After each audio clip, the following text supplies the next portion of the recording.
Hi everybody, I'm Bill Sanders and this is Watch Art Sci, the art and science of watch collection. Today I've got on my Van Cleef and Arpels, time here and time there. It's a watch with two time zones and they're shown in bubbles, and then the minutes are on a retrograde with the movement. The entire movement is diagonal, so it's a very special watch for me. Okay, all right, enough about my watch. A friend of mine said, who knows a lot about Rolex, and I'm neither a Rolex fanboy nor one of the Rolex haters. I mean, it's another watch as far as I'm concerned, and it's a nice watch. So, anyway, no complaints, but it's not. I don't own one, so. But they pointed out that these things are crazy popular. If you buy one, it's not too hard to get back what you paid for it, and sometimes you can even make money on it if your timing is just right. And they said, you know what you ought to do? He said, what you ought to do is have a video on what the current price is for these watches, a real price. If you go in, for example, if you go into your AD, or you go online, even better, you can find the MSRP for a Pepsi bezel GMT Master 2, which is a watch I do like, by the way, with a Jubilee bracelet, which is their nicer of their bracelets. And but if you try to find one, you can't. And there's like the lowest one I found that was like this, a 2020 GMT Master 2 was $19,000. In other words, you got a $9,700 watch selling for $19,000. So what happens though is that you get to a point where suddenly you're at a very different level of watches and the pricing. So what I did is that I went through these models with the exorbitant prices. I thought, well, here's something else you could get if you're gonna have that much for one. You really want one.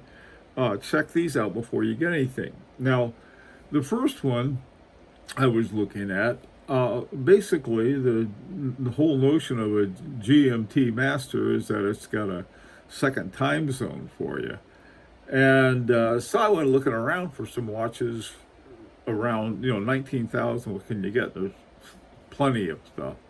But what I found I really liked was the Master Control Geographic. Now, for some reason, Jaeger-LeCoultre got rid of their Geophysic and the Geographic line of watches instead, and they made them part of their Master Control line. So anyway, so that's what happened. If you were looking for their Geophysic world timer, it became the Master Control Geographic.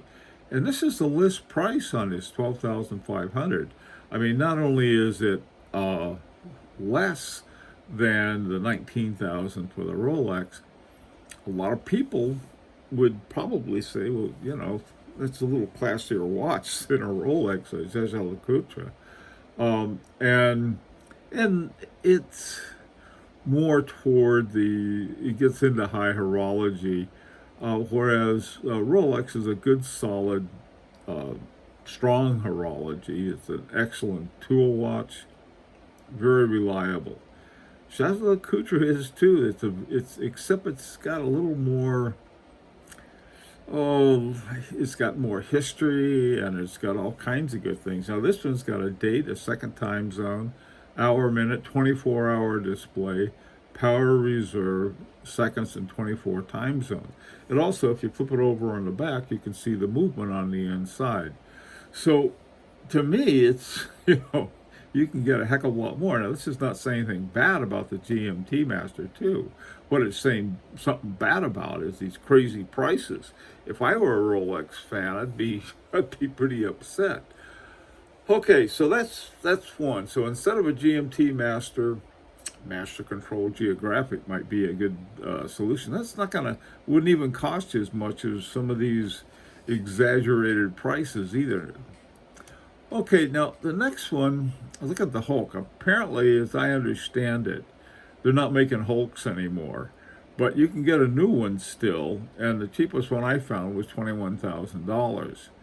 Now, it's a Submariner. The Submariners are only, I think, around $7,000 or $8,000. That's their MSRP price. But if you're going to go up to 21,000 for a Rolex, you can get an H. Moser Streamliner Center Seconds for 21,900, very close to it. Amazing watch, just beautiful. It's got brand new. I mean, it's brand new in two ways. It's not just a dusted off design that they changed the paint job on it. It's a real. I mean, it's just a masterful watch. I think I for a lot of reasons. This would be a great watch to have. And if they're asking $21,000 for a Submariner Hulk, I don't know. I just would take that $21,000 and figure out the other 900 and get this H. Moser. It's a beautiful one. Now this is going to seem odd to a lot of people. All right, it's some really excellent brands, or some models of some excellent brands, have a price that will drop like a rock. They sit around in stores as unsold, and so you have brand new watch for a very low price. Now a Daytona, Rolex Daytona, I mean, even if you're thinking about getting one at the MSRP price, that's pretty steep. $13,000 is a lot of money. Well, Parmigiani, this is all of its movements. I mean, it's named for the watchmaker Michel Parmigiani. So you have a watch by a living watchmaker. His designs are very interesting. I have one myself. I have two, as a matter of fact. I have another. I have a Hemispheres, which is a travel watch. But this one by Parmigiani, it's got a real 22 karat gold rotor. This is a wonderful watch. It's extremely well made, and so but it didn't cost that much because I bought it for well below the list price, and I did buy it pre-owned. This one is brand new. You can get this Parmigiani Fleurier chronograph. Wasn't popular. I don't know. I'm not much of a chronograph guy, but I do have some. There's another option instead of this one is about, I don't know, $4,000-$5,000, something like that. This is a Daniel Roth chronograph with an El Primero movement in it. So, to me, there are so many different ways you can go. Now, nothing wrong with a chronograph. I mean, with the Daytona chronograph at all.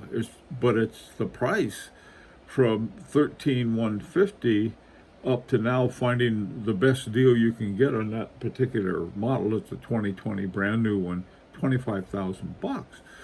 Now the other alternative is, here is a really excellent watch in the Parmigiani Fleurier chronograph.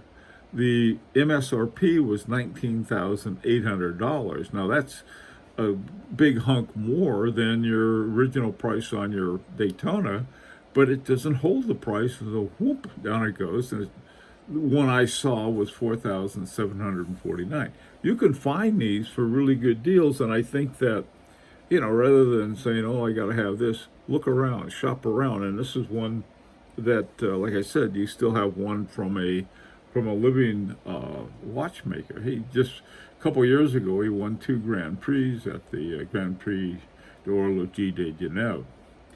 Now this next one is instead of a Sea Dweller.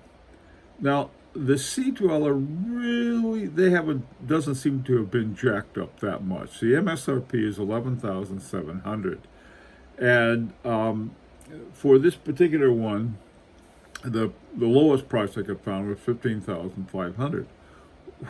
Well, for that, you could get a Quadrille, Vacheron Constantin Quadrille. It has the caliber VC 5100. That is, I think it came out in 2016. The Vacheron Constantin really worked on that caliber, and they were making it for the overseas, for the new overseas. In fact, they do use it. But then they came up with this other one, the Quadrille, and I'm not sure why or how, but I love it. I when I went down to get an overseas, I wanted a brown one. Ended up not getting it. In fact, I didn't get either one for a lot of reasons. But this one I've always had my eye out for, and someday if everything is right, I'll probably get one of these. The Quadrille, love it. They have the hand date. It's a very clean watch, very simple. Dials in blue, black, and white. I think those are the three that they have. And it has a Geneva seal. My God, for less than a slightly jacked up price for a sea dweller. To me, this would be something that would be a no-brainer. I think even if you could get one for 11,500, or a couple $1,000s more, you could get something that is, it's a Holy Trinity. Not only is it a Holy Trinity, but it has one with the Geneva seal on it. So, to me, this would be a huge way to, maybe if there's less pressure on Rolex and you still want to have one. To me, they all look very similar, right? Okay, but now, like I said, I'm not picking on Rolex. There are other brands that it gets even crazier in terms of jacking up the prices. One is really amazing. This is the FP Journe Chronomet Blue. This watch was introduced by FP Journe as sort of an entry-level watch. Instead of making it out of gold or platinum, they made it out of tantalum, which is a very hard, tough metal, very hard to work with.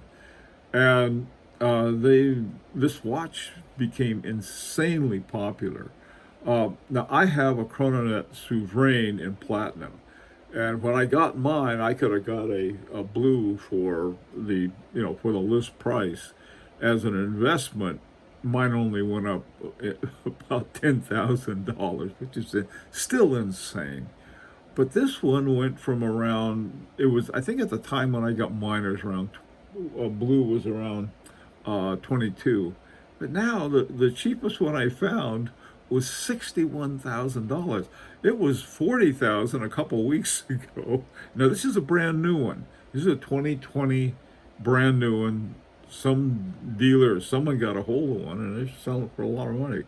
So very valuable. Now this year, MB&F came out with a watch that they made with H. Moser.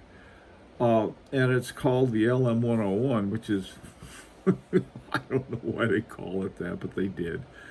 Now, this one's $52,000. Now, if you're going to have a watch that you want, that's selling for $61,000, $52,000 sounds like a bargain. That's $9,000 less. But to me, it's more of a watch. You get a lot more watch. MB&F is famous. They win prizes all the time, and they involve a lot of different watchmakers who are the very top of the watchmaking business. Well, anyway, this was like I said, a friend of mine suggested that I do this. I thought, well, that's a good idea. Because I think a lot of times we get so wrapped up in our brand, and I got to admit, I love FP Journe a lot, but I like these other ones, love them, Van Cleef and Arpels. To me, and the movement maker, Agenhor, love those things.